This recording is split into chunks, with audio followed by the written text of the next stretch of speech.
여러분 안녕하세요. 찾아가는 새벽기도 시카고 예수사랑교회 조선영 목사입니다. 오늘도 변함없는 주님의 은혜와 평강이 저와 여러분의 삶의 종일 풍성하기를 기도합니다. 오늘 말씀은 느헤미야 5장 6절에서 13절까지 말씀입니다. 제가 읽어드리지요.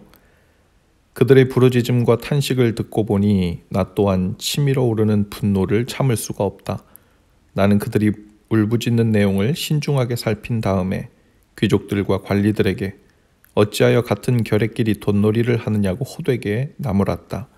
이 문제를 다루어야 하겠기에 나는 대회를 열고서 귀족들과 관리들에게 말하였다. 우리는 이방 사람들에게 팔려서 종이 된 유다인 동포를 애써 몸값을 치르고 데려왔소. 그런데 지금 당신들은 동포를 또 팔고 있어. 이제 우리더러 그들을 다시 사오라는 말이요?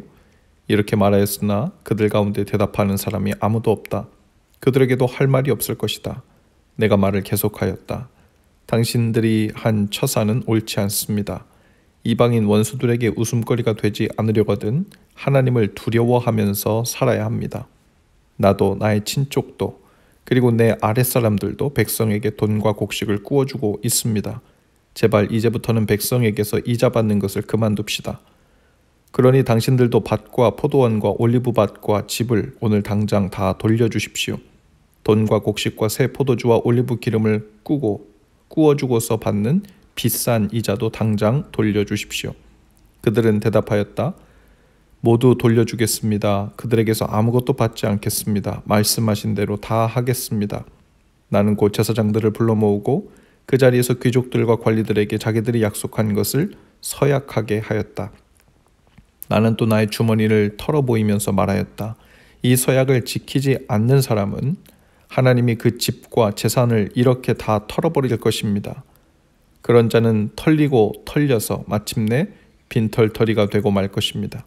내가 이렇게 말하자 거기 모인 모든 사람이 아멘 하며 주님을 찬양하였다. 백성은 약속을 지켰다. 아멘. 성벽 재건이 완성된 후에 백성들의 큰 부르짖음이 있었습니다. 일부 백성들이 심각한 환난 가운데 있었기 때문인데요. 특히 그 환난이라는 것이 한 가정의 생계와 생존의 문제와 직결된 절박한 문제였죠. 백성들이 원망한 것은 페르시아 왕도 아니고 이방인들의 괴롭힘도 아니었습니다. 바로 유대인 동족 형제들의 괴롭힘에 대해 부르짖은 것인데요.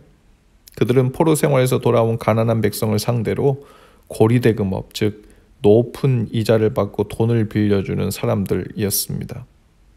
2절에서 4절까지 말씀해 보면 백성들이 불평하고 부르짖는 이유가 세 가지 정도 있었는데요. 첫째는 백성들의 가족 수가 너무 많아서 생계를 위해 빚을 지게 된 거예요. 그들 가운데 더러는 이렇게 울부짖었습니다. 우리 아들, 딸들, 거기에다 우리까지 이렇게 식구가 많으니 입에 풀칠이라도 하고 살아가려면 곡식이라도 가져오자고 합니다. 빈민들이 반드시 돈만을 빌린 것이 아니었어요. 먹을 것이 없으니 곡식과 새 포도주, 기름을 빌렸죠. 또 어떤 이들은 이렇게 울부짖습니다. 흉년에 배가 고파서 곡식을 넣느라고 우리는 밭과 포도원도 집도 다 저당 잡혔습니다. 두 번째 이유는 계속되는 흉년에 있었습니다. 그러한 흉년의 시기에 도탄에 빠지는 자들은 대다수가 가난한 백성들이죠. 부유한 사람들은 창고에 저장된 곡식이 있었지만 어지간한 흉년에도 버틸 수 있었죠. 그러나 일반 백성들은 먹을 것이 없었습니다. 그리고 관리들이나 부자들 중에서는 창고의 곡식을 고액에 팔아넘겨 폭리를 취하는 자들이 생겨났죠. 결국 빈익빈 부익부 현상이 극심하게 된 것입니다. 또 백성들은 페르시아 왕에게 내야 하는 높은 세금으로 고통받고 있었는데요. 이 세금을 내지 않으면 그들은 다시 죄인이 되었습니다. 그래서 세금을 내기 위해 하는 수 없이 밭을 팔고 포도원을 파는 일이 생겨난 것이죠. 그 과정에서 동족들, 즉 고리대금업자들이 또한 폭리를 취했다는 것입니다. 느헤미야는 백성들의 부르짖음과 일부 부자 동작 관리들의 행태를 듣고 분노가 치밀어 올랐다고 했습니다. 본래 율법상으로는 동족에게 돈을 빌려줄 때 이자를 받지 못하도록 되어 있었습니다. 그들은 엄연히 율법을 정면으로 어기고 있었던 거죠. 율법에도 어쩔 수 없는 부득이한 경우에는 동족의 자녀를 노예로 데려올 수 있다고 되어 있어요. 경제적인 공경에 처했을 경우 유대인들은 가족 구성원을 담보로 돈을 빌릴 수 있었습니다. 그 경우에 돈을 기한 내에 갚지 못하면 채무자의 딸이나 아들, 그의 아내, 심지어 채무자 자신이 그 돈을 빌려준 사람, 즉 채권자에게 종이 되어 얼마 동안 봉사는 해야 했지만 7년째 되는 해에는 다시 풀려날 수 있는 율법이었습니다.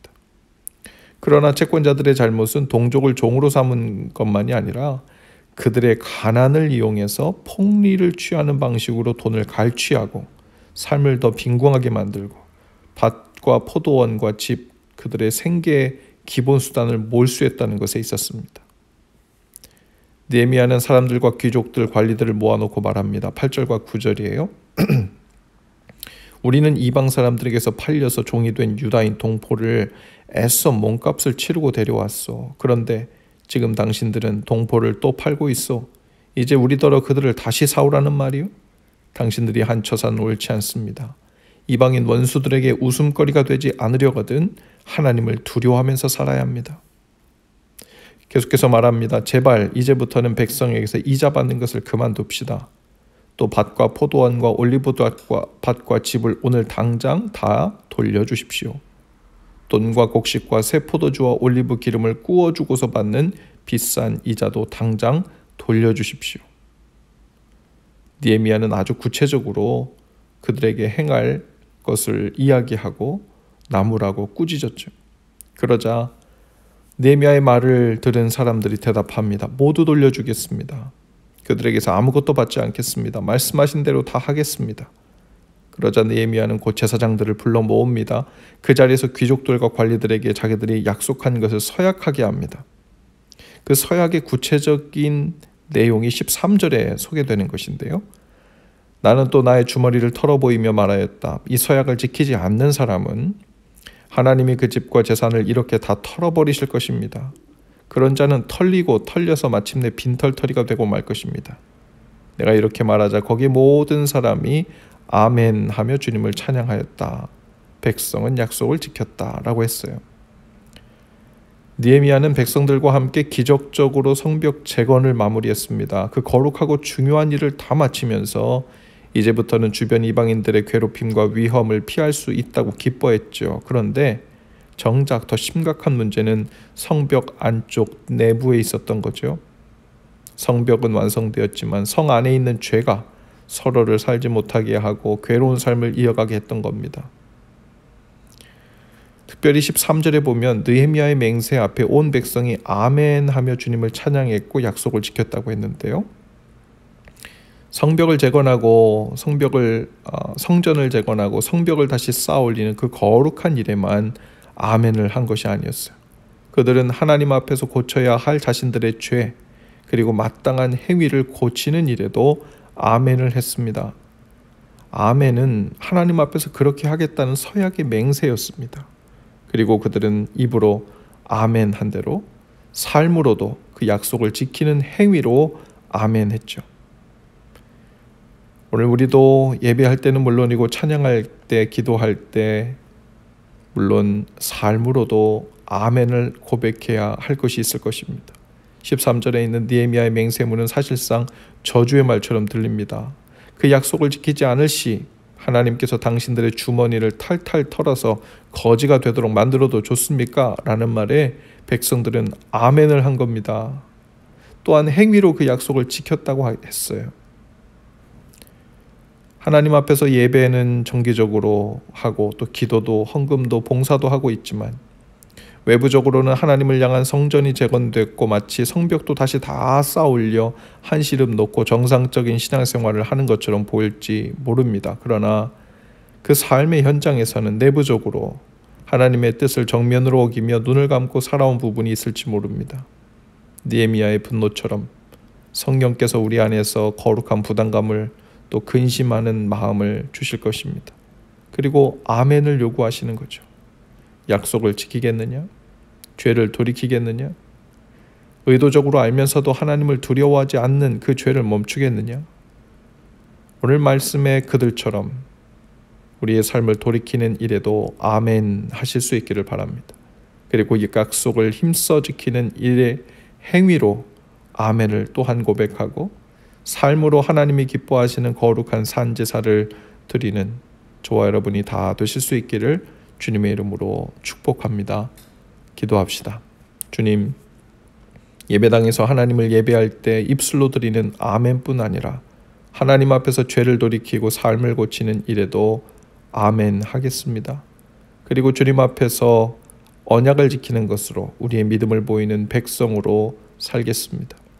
성령님, 우리들의 삶에 보이지 않은 채 아직도 무너져 있는 성전과 성벽을 마저 다시 쌓아 올리는 날이 되게 하옵소서. 예수님 이름으로 기도합니다. 아멘. 여러분, 오늘도 예수 사랑으로 화이팅입니다. 오늘과 내일 복된 주말과 또 주일 되시고요. 월요일에 다시 찾아오겠습니다.